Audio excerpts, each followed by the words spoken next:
everybody. Karen Roby, Dallin Adams here for Tech Republic in a little follow-up piece here, Dallin, from one that we did just a couple of weeks ago regarding OSIRIS-REx. Of course, this is the unmanned mission going up to collect samples from an asteroid, no less. I mean, just even thinking about how this happens is really mind-boggling.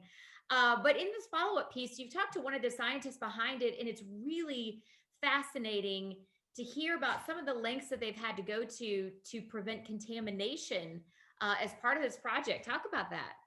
Yeah, it was really cool. I had the luxury of speaking with Jason Dworkin, who's OSIRIS-REx's project scientist.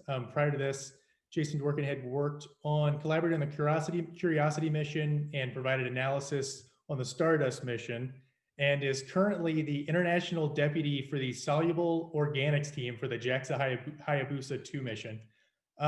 So yeah, I was thinking about this when I was just thinking about what to ask, and it's the idea of, okay, we're going to send a spacecraft all the way to this asteroid, and that seems like this Herculean task. But then there's the whole idea of, okay, if we're going to get an asteroid sample, it has to come back, not contaminated. So the amount of energy and time and effort and planning put into just reducing these contamination risks was just so impressive.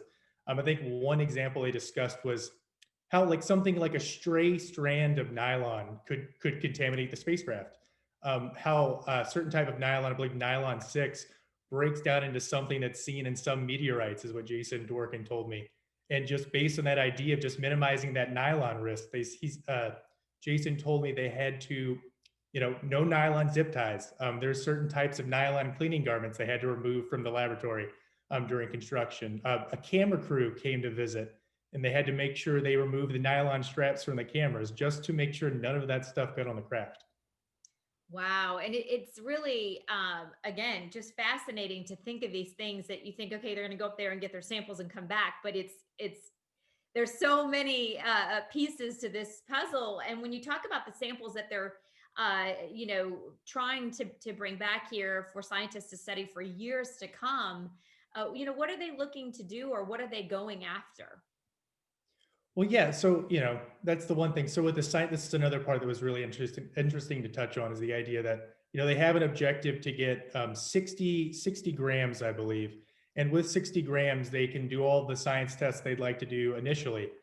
The team says they're going to test 25% of the sample and then save 75% of the sample for future scientists. And Jason gave me actually a really kind of beautiful quote.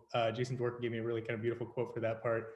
And said, the sample can be stored for years, similar to the Apollo samples, so that scientists who are not yet born, using techniques not yet invented, can answer questions not yet asked. And I thought that was just so great. Yeah, these samples can provide us invaluable information based on, what was the formation of the early solar system like? Give us more insights into the origins of life as we know it. These are the questions that, maybe we'll get some insights. Yeah, that's awesome. And this is just to refresh everyone too, as far as the timeline is concerned, when this is expected to, head back. When will they get their hands on samples? What does this look like?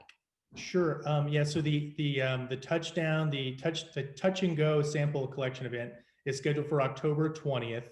And if all goes as planned, the sample will return to Earth in the end of 2023. So we have a couple years to wait.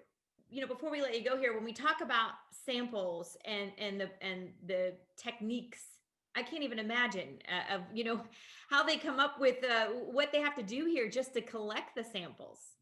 Yeah, and that was one thing Jason Dworkin told me a bit about, was just the sample collection system was actually, he provided some details about the history of the design and how it was actually the final product of a design contest that Lockheed Martin held some time ago. And one of the engineers came up with this, I think Jason called it an ingenious plan. At home, the individual used a proof of concept test in their own driveway using a solo cup and an air compressor. And the original name for the unit was called the MUCAV, which is vacuum backwards, because as Jason Dworkin told me, that's essentially what the design is. And that's what's actually going to be on board, a similar design that's going to be doing this collection attempt. I love it. All right. Well, you've got, again, another article on OSIRIS-REx, and I'm sure more to come as the process continues here, Dallin. All of that and much more up on Tech Republic. We hope you will all check it out there. Thanks for watching. Bye.